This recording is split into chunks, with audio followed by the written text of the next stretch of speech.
Melalui pendekatan bekal pemimpin yang menitik beratkan pada perubahan sistem berbasis kesadaran, para pelaku transformasi dilatih untuk mengamati permasalahan, merenungkan kembali hasil pengamatannya, dan menguji cobakan solusi terhadap permasalahan tersebut. Tentunya, semua itu dilakukan dengan penuh kesadaran. Hal itulah yang membuat pendekatan ini berbeda.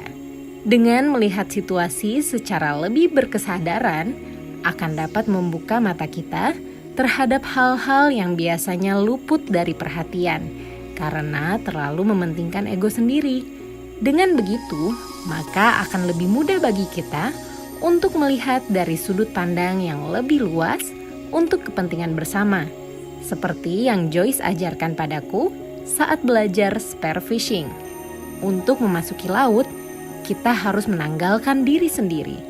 Begitu jugalah kita harus meninggalkan ego kita untuk bisa kembali memperbaiki hubungan kita dengan alam, termasuk lautan.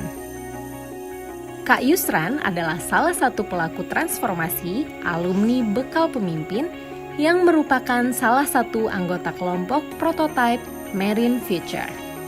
Kami menemui Kak Yusran di tengah kesibukannya untuk mencari tahu bagaimana ia dan kawan-kawan Marine Future mengaplikasikan pendekatan bekal pemimpin terhadap permasalahan destructive fishing di selayar. Biasanya kita menggunakan model iceberg ya. Kita melihat faktanya seperti apa, trennya seperti apa, struktur penyebabnya apa, dan sampai ke mental model. Kemudian kita coba lihat trennya, ternyata ini sudah lama sekali ya.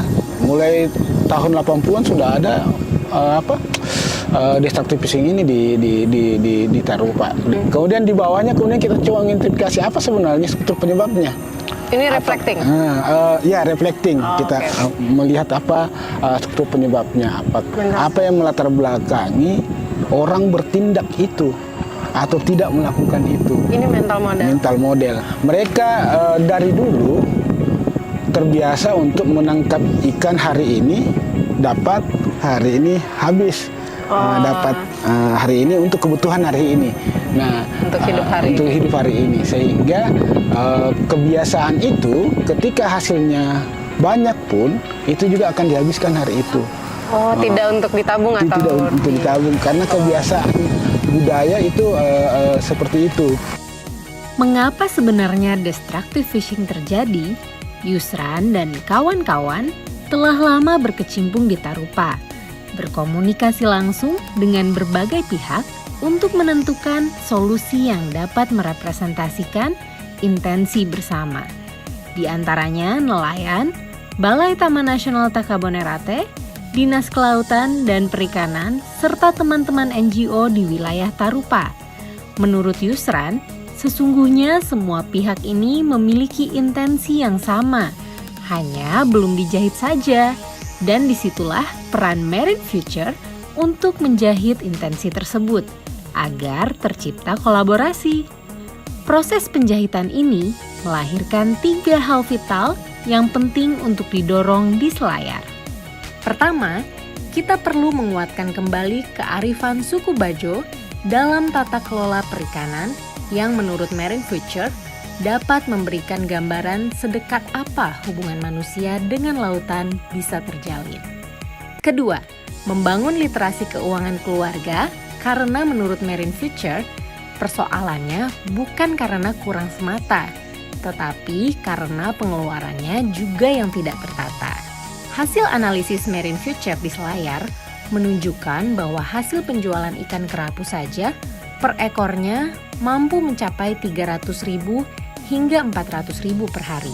Artinya, 9 juta lebih per bulan yang seharusnya cukup untuk menghidupi keluarga.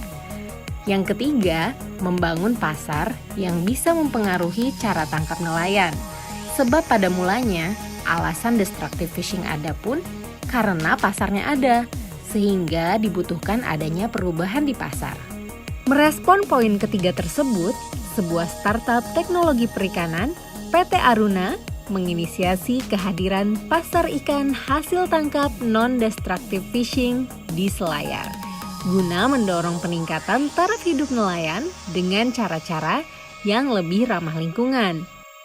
Kami hanya membuka pembelian hasil laut dari ikan-ikan atau hasil tangkapan yang memang betul-betul menggunakan alat tangkap pancing. Seiring dengan visinya menjadikan Indonesia pusat maritim dunia di tahun 2045, PT Aruna juga mengedukasi nelayan tentang cara penanganan ikan yang baik setelah ditangkap serta cara membedakan ikan hasil bom dengan yang bukan. Yang paling mudah itu dari kondisi ikannya. Jadi kondisi ikan sendiri kalau hasil bom itu meskipun sudah diciling atau didinginkan itu pasti tetap akan melewat gitu bahasanya. Dengan tersedianya pasar untuk ikan hasil tangkap bukan pitral, Aruna mendorong upaya perubahan perilaku nelayan untuk meninggalkan destructive fishing. Kegiatan WCS Indonesia meliputi pengawasan patroli rutin bersama polisi hutan, sosialisasi perundang-undangan, sosialisasi zonasi, dan pelatihan penegakan hukum melalui Smart Patrol. Smart Patrol yang masih dalam tahap uji coba dalam 2 tahun ini memanfaatkan teknologi berupa aplikasi untuk pendataan dan pelaporan kegiatan serta temuan aktivitas nelayan dan satwa di Taman Nasional. Tujuannya adalah efisiensi biaya dan waktu saat patroli. Patroli itu akan lebih terencana gitu, lebih detail terencana. Kita contohnya hari ini mau patroli ke Taka Silebu gitu. Jadi nggak perlu muter-muter lagi. Kita lagi ngejar nelayan yang diindikasi melakukan aktivitas destruktif. Tapi kan mereka nggak mau berhenti tuh. Ngejar terus sampai mereka mau berhenti pada saat tiba di pantai tempat mereka tinggal gitu, umpamanya ke Pulau A gitu.